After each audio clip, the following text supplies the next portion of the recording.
los Hechos, y dice que toda la iglesia ¿qué estaba haciendo? ¿Alguien sabe qué estaba haciendo la iglesia? Orando. Estaban orando. El pastor estaba en la cárcel, no había quien los dirigiera, no había quien les predicara, no había quien hablara con ellos, pero la iglesia sabía cuál era su obligación. Y no tenían tanta fe porque, de hecho, cuando Pedro sale de la cárcel, respondiendo a la oración de la iglesia, había una muchacha que no sabía, no podía creer, no sabía si Pedro era un fantasma, si era otra cosa, si ya estaba viendo visiones, ¿verdad? Porque a veces, cuando menos usted lo espera, el Señor trae la respuesta, ¿verdad? Usted pide un líder, usted pide un pastor, el Señor va a contestar de una forma adecuada, conforme a la necesidad que la iglesia tiene. Amén. Dios le bendiga. Bueno, pero por hoy vamos a hablar de algo bastante interesante, hermano. Yo quiero que vaya usted conmigo al capítulo 20 de Apocalipsis. Capítulo 20 de Apocalipsis.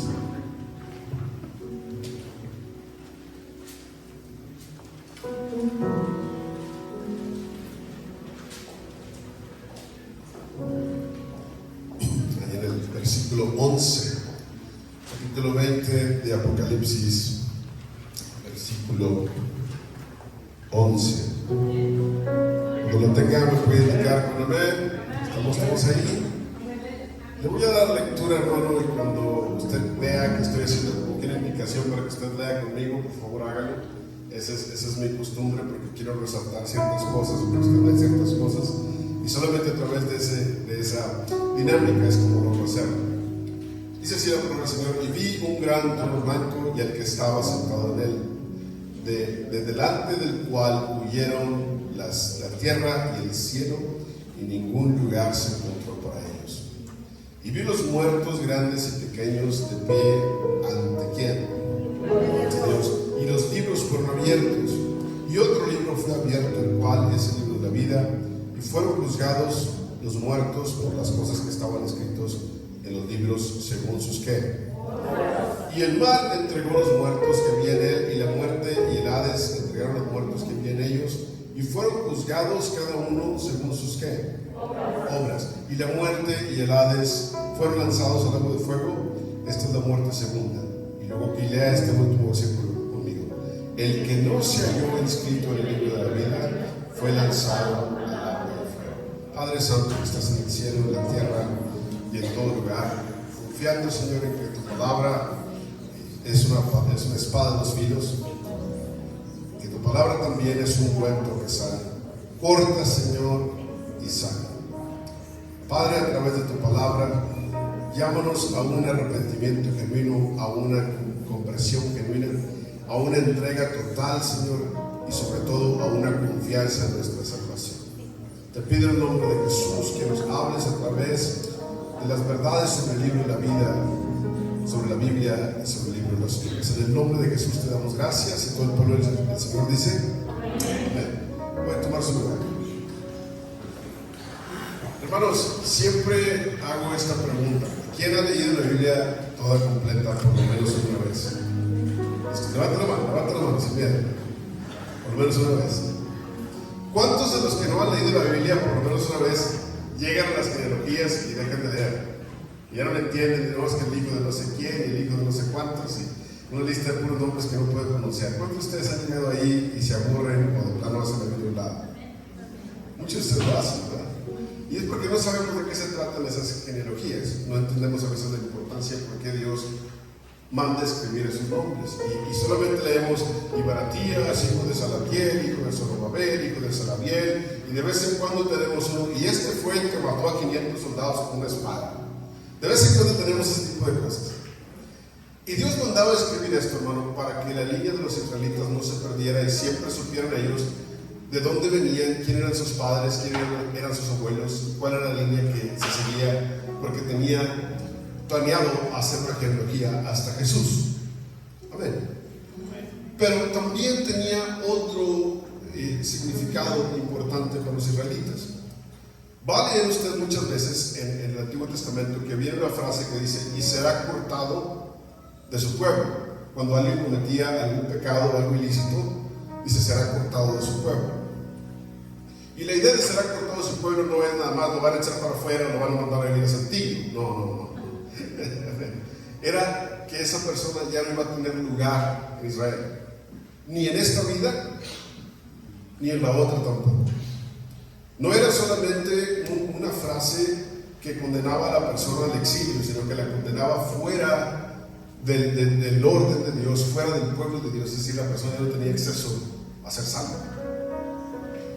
Y en ese tiempo era así, porque solamente a través de lo que Dios estaba haciendo en Israel, la gente podía ser salva. Por eso la circuncisión, etcétera, etcétera. Si usted ha leído esas cosas. Pero obviamente ese es el antiguo pacto, y luego nosotros tenemos un pacto nuevo, que es el pacto de Jesús. Y ahora no se habla del libro de las genealogías, sino que se habla constantemente del libro de la vida, ¿cierto? Y usted lo va a escuchar mencionado muchas veces por Jesús mismo, lo va a escuchar mencionado por Pablo, lo va a escuchar mencionado aquí por Juan en el Apocalipsis. ¿Por qué?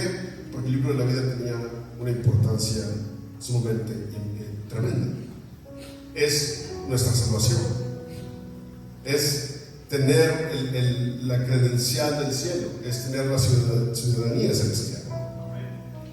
El libro de la vida es muy importante. Amén.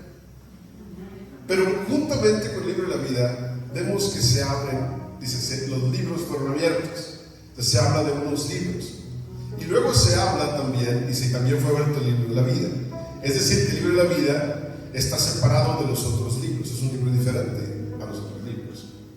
Pero tienen que abrirse todos, porque esos son los libros que Dios usa para juzgarnos. El récord que hay en el cielo de lo que nosotros somos y lo que nosotros hicimos. ¿Sí me escuchan? Sí. Y en el cielo no va a haber, yo no sabía, yo no leí. Por eso usted debe leer la Biblia. En el cielo usted no puede llegar, es que eso yo no sabía. El Señor le va a decir, oye, tantas veces que tuviste la Biblia empolvada en tu casa y nunca la abriste. Ahí estaba. Entonces lo que yo te estoy reclamando ahorita, yo te lo dije, yo lo escribí. Ahora, yo lo escribí en el idioma que si no, es que yo no hablo español, hermano, yo soy gringo. Pues también lo escribí en inglés. Y si usted hubiera dicho, no, es que yo no la entendía porque era un lenguaje muy antiguo de los españoles, pues ya puede comprar usted la Biblia de las Américas, la Biblia de Dios habla hoy, etcétera, etcétera. No va a tener usted excusa, tiene que leerlo. Porque el primer libro que Dios va a usar para juzgarnos es la Biblia. La Biblia tiene que ser abierta, hermano, porque la Biblia contiene la ley de Dios y los mandamientos de Dios. La Biblia también se nos dice que es la palabra eterna de Dios, que no va a pasar, es decir, que los templos se van a acabar los grupos de alabanza, se van a acabar los pastores, se va a acabar la profecía, desde la iglesia se harán las lenguas, pero la palabra de Dios dice que es eterna, que va a pasar el cielo y que va a pasar la tierra, pero la palabra de Dios no va a pasar. Por lo cual la Biblia, al tener un poder eterno, tiene que ser conservada aún en el cielo y tiene que ser usada para juzgarnos a nosotros. Vaya conmigo, por favor, al libro de Juan, al Evangelio de Juan, capítulo 12, para que vean que no lo estoy inventando. Juan, capítulo 12.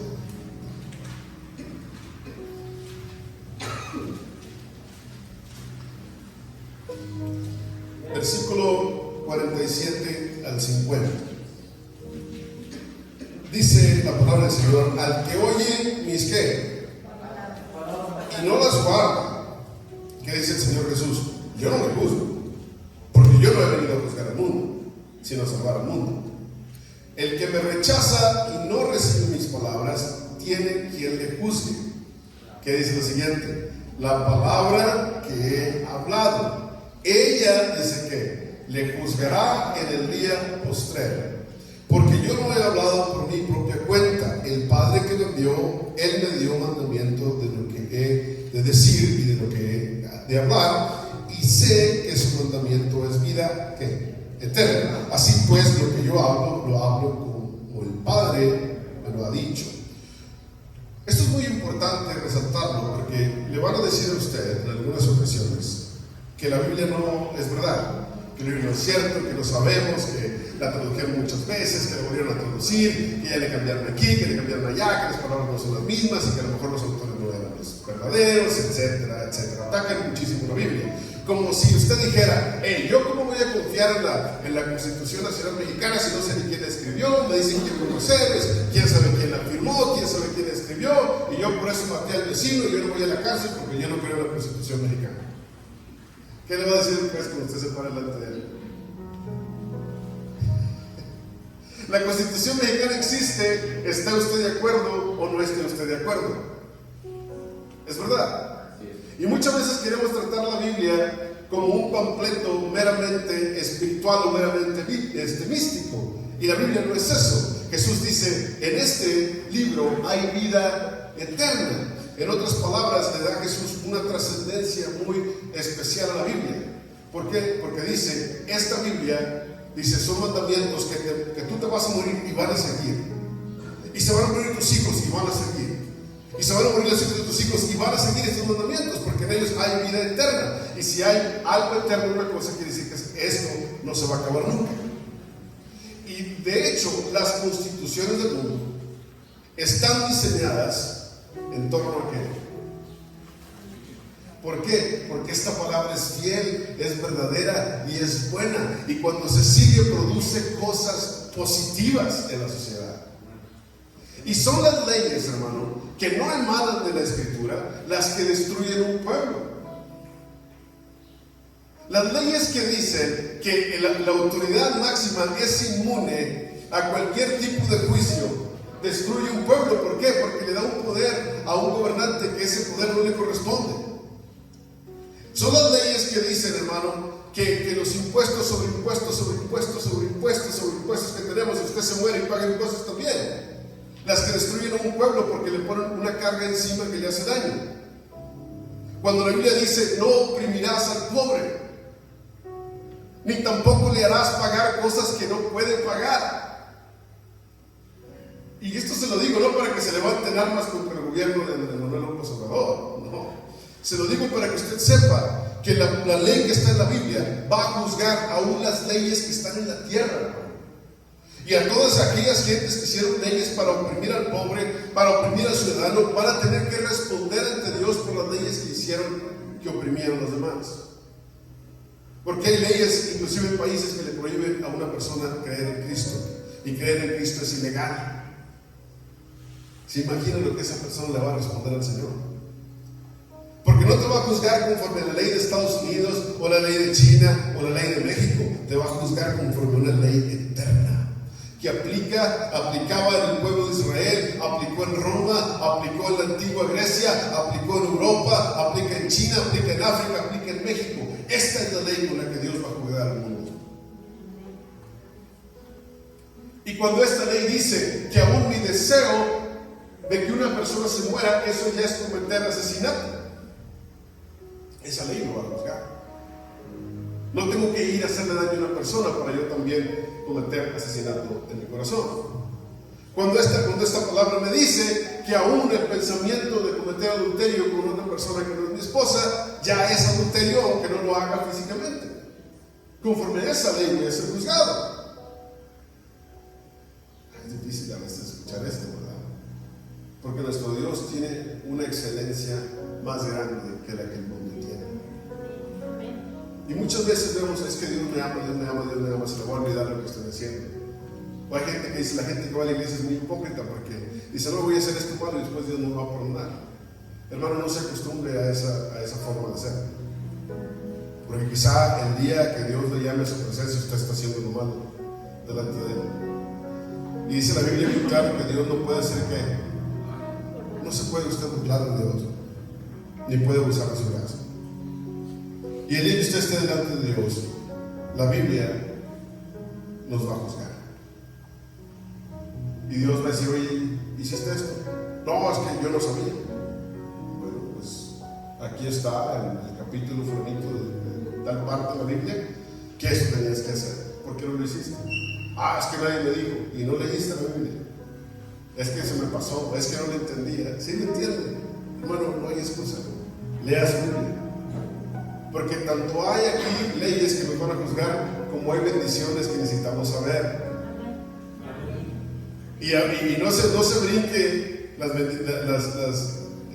leyes, también agárralas. No todo es bendición. hay muchas responsabilidades como cristianos. Amén. El segundo libro que dice la Biblia que se va a abrir es el libro de las obras. Vaya conmigo y Apocalipsis 20, 12. Y en la última parte dice: y los libros fueron abiertos, y otro libro fue abierto, el cual es el libro de la vida, y fueron juzgados los muertos por las cosas que estaban escritas donde en los libros. ¿Se acuerdan que yo le mencionaba, le pedía que leyera conmigo lo que sigue, según sus qué? Sus obras. Miren, hay mucha gente que hace películas, inclusive con blasfemia, burlándose de Jesús, y lo visten de mujer y hacen tanta cosa con él. Todo eso está escrito. Dios lleva una cuenta de todo eso. Hay mucha gente que se involucra con prácticas satánicas, se involucra con cosas de esas. Nosotros vamos a destruir la iglesia, destruir los cristianos. Gente, entre comillas, inteligente, científicos, que en realidad son gente loca y gente necia, como la Biblia los llama. No tienen en ellos nada que los haga sabios, nada que los haga inteligentes. Y creen que sus obras son suficientes para hacerlos superiores a los demás. Y no hay ninguna obra que la gente pueda hacer que lo haga mejor que Cristo. Nadie tiene en su corazón tanta bondad como el que tuvo Cristo. Nadie tiene en su corazón tanto amor como el que lo tuvo Cristo. Nadie es perfecto como lo fue Cristo. Nadie tiene autoridad como la que tiene Cristo. Nadie tiene sabiduría como la que tiene Cristo. Nadie tiene el poder como el que tuvo Cristo. Nadie tiene visión como el que tuvo Cristo. Y nadie es más digno de recibir toda gloria, todo honor de Cristo. Y cuando pensemos en nuestras obras, o piensen estas gentes en sus obras, se elevan por encima del Señor. Eso no es imposible, hermano. Es imposible. Ninguno de ellos ha tenido la capacidad de crear vida de la nada. Tienen capacidad de destruirla, pero no de crearla. Ninguno de ellos ha podido con toda esa inteligencia hacer una estrella, y Dios hizo billones de estrellas. Ninguno con su inteligencia ha sido capaz de entender la mente humana, y Dios conoce todas las mentes humanas desde el principio hasta el final. Ninguno con toda su capacidad y su fuerza ha sido capaz de entender el corazón y las emociones humanas.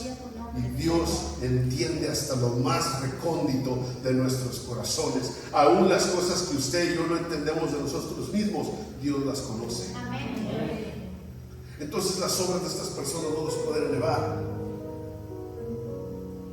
Hermano, pero siempre que hablamos de las obras y hablamos de esto, decimos ellos, y luego decimos nosotros. Bueno, ya hablamos de ellos.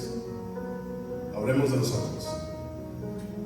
Muchas veces usted y yo venimos al Señor y decimos: hice esto, pagué mis diezmos y di mis ofrendas, y le enumera usted a Dios todas las obras que usted ha hecho, y luego le dice: ¿y tú por qué no me has dado esto?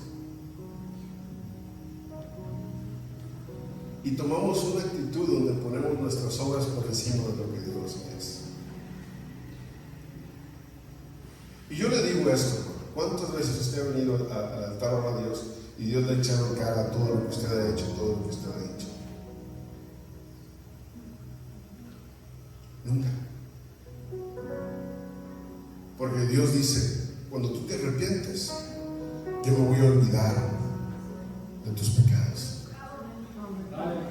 Dios se acuerda de absolutamente todo, excepto de nuestros pecados.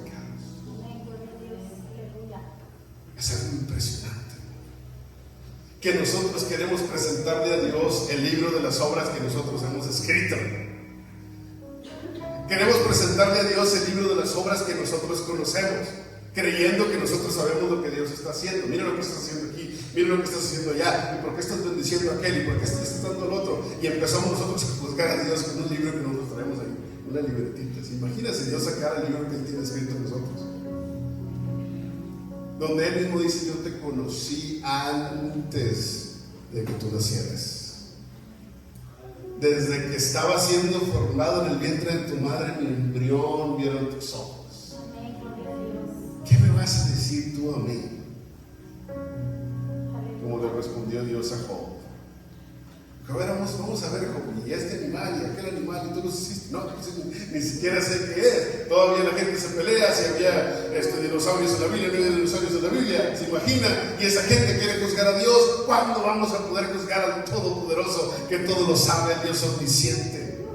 ¡Jamás! Entonces, hermano, cuando nos presentemos delante de Dios, no nos presentemos con nuestras obras. Presentémonos delante de aquel que todo lo puede hacer con humildad, hermano. Porque Dios dice en la Biblia que mira de lejos al altivo, al que cree que es, al que cree que tiene, al que cree que ha hecho. Pero dice, pero atiende al humilde.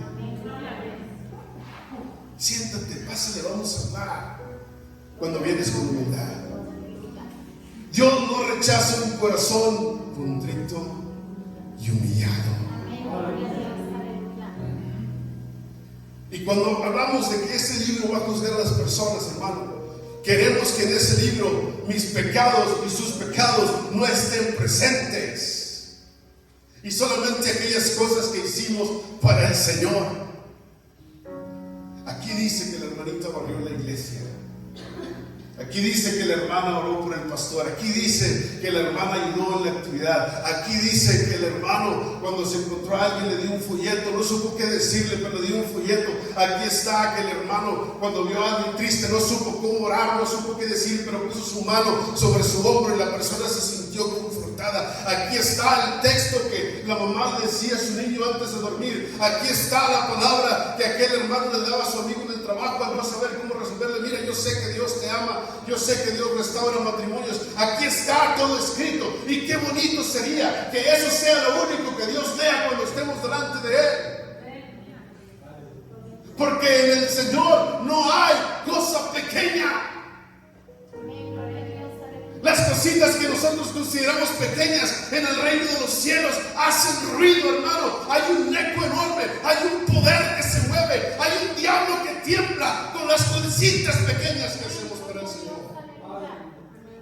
Y hay gente que se va a presentar delante de Dios diciendo: es que yo fui, es que yo hice, es que yo dije, es que yo tuve. Y Dios les va a decir: eso de aquí no tiene ningún valor, porque las obras que hiciste son obras que yo detesto. Y la gente cree que tiene un récord de las cosas, pero Dios tiene un récord de todas las cosas. La gente cree que tiene poder, pero Dios tiene todo el poder. La gente cree que sabe. Dios lo sabe todo. Aleluya. Y afortunadamente y desafortunadamente al mismo tiempo, habrá otro libro con el cual seremos juzgados. Y este es el libro de la vida. Y el libro de la vida, hermano, solamente funciona de una manera. Cuando usted está en una línea, ¿se va a traer usted la credencial? No, es que no la trae usted. Bueno, váyase y tráigala después. Amén. Pero quizá para cuando usted regrese, ya no llega. Amén. Igual va usted al doctor y se va a traer usted el numerito que le dimos a la entrada. Hijo, eso no lo trae. Tiene que venir otro día. Ese día ya no hay.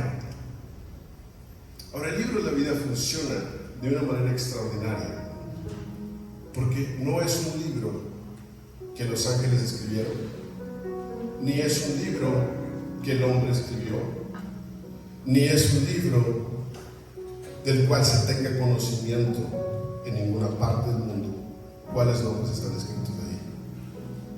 Quiero que vaya conmigo a Éxodo 32 para que vea desde dónde había conocimiento del libro de la vida. Éxodo 32.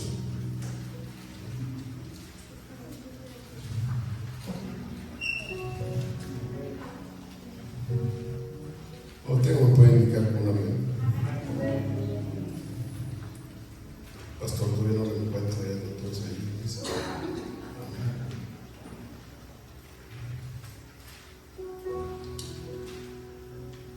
Vamos a ir al versículo 32 de Éxodo. Éxodo 32, versículo 32.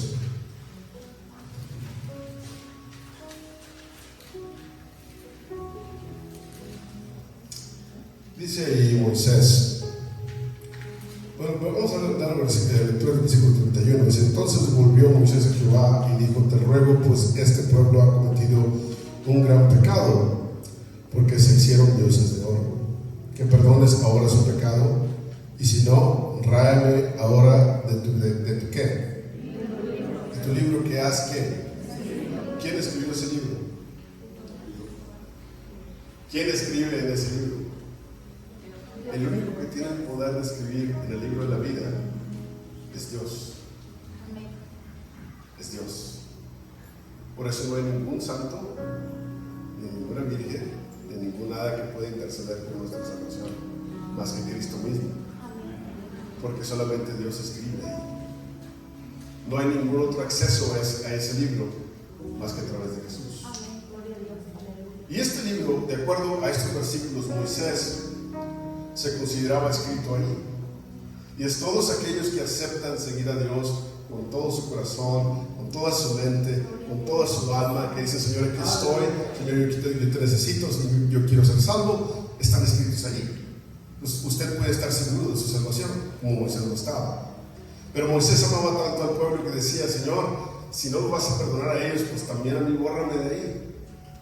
Dándole a Moisés una intercesión bastante interesante sobre el pueblo de Israel. Y este libro, en su mayoría, contenía escritos los nombres de la gente que estaba en Israel, porque Dios también decía: me he guardado para mí, yo sé quiénes son los míos. Entonces eso quería decir que Dios tenía escrito a las personas que estaban ahí. Y cuando decía: esta persona será cortada de su pueblo, ¿se acuerdan que se lo dije al principio? Quiere decir que la persona iba a ser borrada. Yo siempre pongo este ejemplo y en algunas ocasiones he causado controversia con algunos hermanos que tratan de corregirme, pero no me pueden decir por qué estoy mal. Cuando se habla de la genealogía de Jesús, eso te lo digo para que usted sepa cómo funciona. Se menciona el nombre de Ruth, se menciona el nombre de Rahab, que era la ramera. Se menciona el nombre de Eva también. Se menciona el nombre de María, obviamente. Pero se omite un nombre, aunque se menciona quién era, no se escribe su nombre. Y se dice, y Salomón fue engendrado de la que era mujer de Urías. De la que era mujer de Urías. ¿Por qué no dice de Betsabé, que había sido mujer de Urías? Alguna vez se lo ha preguntado, pero cuando usted lo lee, usted sabe: esta fue Betsabé. Pero usted no sabe por qué su nombre fue omitido. Ahora, esa es una parte. Bueno, hermano, pero pues, a lo mejor es un detalle, ¿verdad? Bueno, vamos a otra parte, otra historia, que también usted la conoce, donde también se omite el nombre de la persona. Y esa es la historia de Lázaro. ¿Y cómo se llamaba el hombre? El otro. ¿Qué se dice de él? Que era un hombre que rico. Pero a Lázaro se le llama por nombre, Lázaro, que era el que pedía y él oía y los perros de miel. ¿Se imagina quién era más conocido? ¿Lázaro o el rico? Si usted le preguntaba a la gente, si yo le pregunto a usted cualquiera, si ve usted a alguien que está limpiando el parabrisas, si yo le pregunto a usted: ¿cómo se llama el señor que limpia el parabrisas aquí en la calle? ¿Qué me va a decir usted? Y si yo le pregunto de la familia más rica de aquí de Parras, usted me va a decir quiénes son, aunque nunca los haya visto.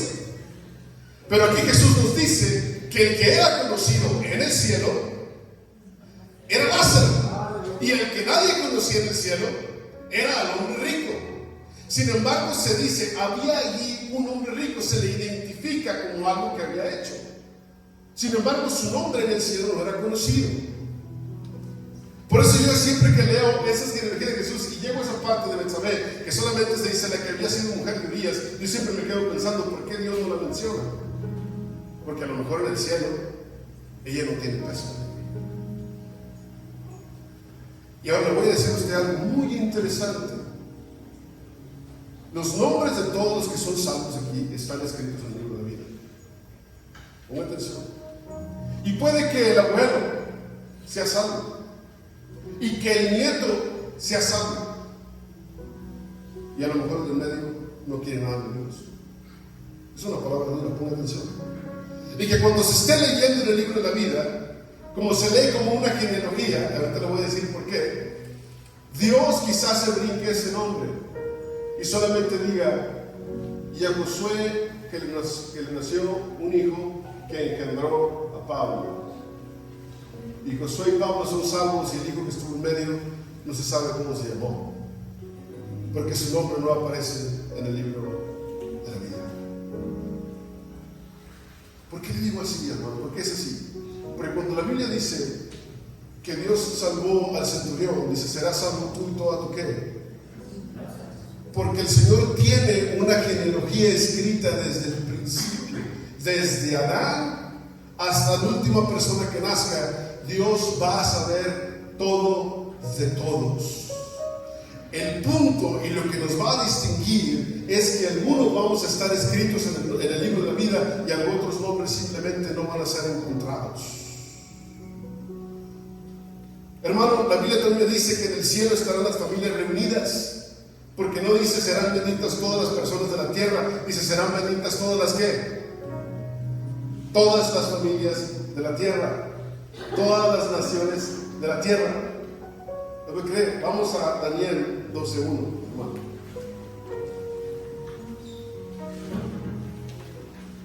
Daniel 12:1.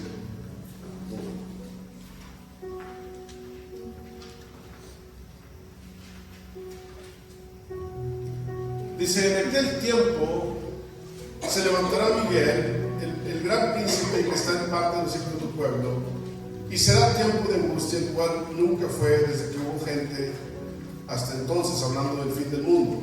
Pero en aquel tiempo se ha levantado tu pueblo, todos los que se hallen, ¿qué? ¿Escritos en qué? Libro. Entonces habla, hermano, de todas las naciones, todas las gentes. Dice: pero el pueblo de Dios será librado porque está escrito en el libro. Y dice usted: bueno, ¿está hablando del pueblo de Israel o está hablando de la iglesia? Hermano, dice la Biblia que de los dos Dios hizo uno. Entonces nos ve iguales a los que aceptaron a Dios aún antes de que conocieran a Cristo, porque Cristo todavía no nacía, y nos ve iguales a los que aceptamos a Cristo después de que Cristo nació. Un solo pueblo. Y dice aquí que Él tiene la capacidad desde las gentes, desde que hubo gente hasta el fin. ¿Sí escuchó lo que le dije hace rato? Aquí lo estamos corroborando bíblicamente, que hay un recuento de todas las personas que han existido, desde Adán hasta la que va a existir al final.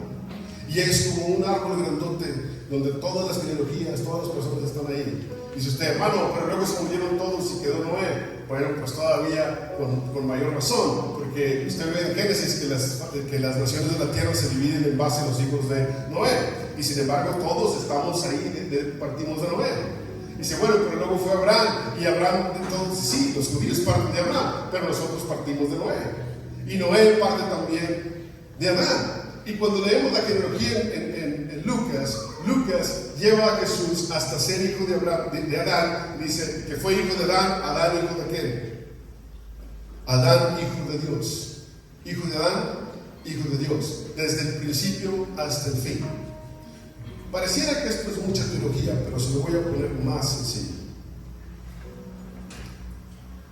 Hubo personas que tú no conociste, que yo no conocí, hace unos 200 o 300 años, quizá en España, quizá aquí en México, que oraron por ti y por mí, que no nos conocían, que jamás nos iban a conocer, y oraban: Señor, bendice a mis hijos, bendice mi casa, bendice mi familia. Y cuando usted fue salvo y que Dios le habló, pareciera que Dios te conocía. Este es mío, este es mío, este es mío. ¿Alguna vez usted lo sintió así? Porque alguien ya te había reclamado desde hace mucho tiempo. Esto es maravilloso. Porque vamos a conocer en el cielo gente que ni sabíamos que existía, los vamos a ver, y ellos van a ver a tu tatarabuelita y lo van a reconocer, y tu tatarabuelita va a decir, mira, aquí está mi hija, y entonces va a salir tu tatarabuelita, y va a salir tu abuelita, y va a salir tu mamá, y va a salir tú, y luego tú vas a decir, y aquí están mis hijos que no conocieron, y tus hijos van a llegar, papá, mira, aquí están tus nietos, y van a llegar los otros, y van a decir, mira, aquí están estos. ¿Se imaginan las fiestonas que vamos a hacer? Con toda la familia junta delante del Señor, porque esos nombres van a estar escritos en el libro de la vida. Dice, bueno, hermano, ¿y cómo logro eso? De la siguiente manera: tú puedes elegir si conoces a Jesús como juez o lo conoces como abogado. Si lo conoces como juez o lo conoces como abogado. El libro de Apocalipsis, capítulo 20, dice: y vi aquel gran trono y a uno sentado en él, del cual el cielo y la tierra huían. Ese es Jesús, como juez.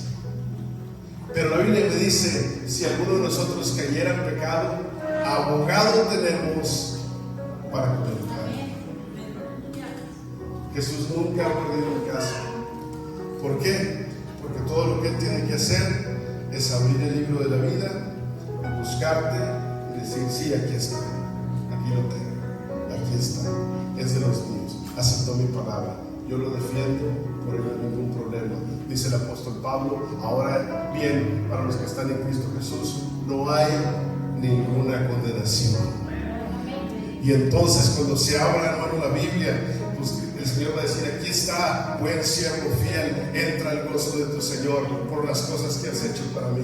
Y también va a decir el Señor: aquí están tus obras, yo sé, yo conozco tus obras, sé lo que has hecho para mí. Recibe ahora de todo lo que has sembrado, recibe ahora la cosecha. Pasa conmigo. Y de igual forma, hermano, qué triste va a ser que algunos no puedan entrar.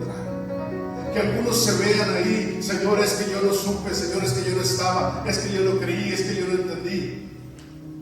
Y qué triste será ser que tú veas a tu familia entrar, que veas a tu mamá entrar, que veas a tus hijos entrar y que tú no puedas ser parte de ese grupo. Qué triste va a ser que veas a tu esposa, que veas a tus hijos, que veas a tu mamá y que tú quedes fuera. Qué triste será eso, hermano. Porque cuando una persona no tiene nombre, cualquiera lo olvida. Y yo le digo en esta mañana: si tú no te sientes seguro de tu salvación, hoy es el día de que el Señor escriba tu nombre en el libro de la vida. Si tú no te sientes seguro de creer en Cristo, hoy es el día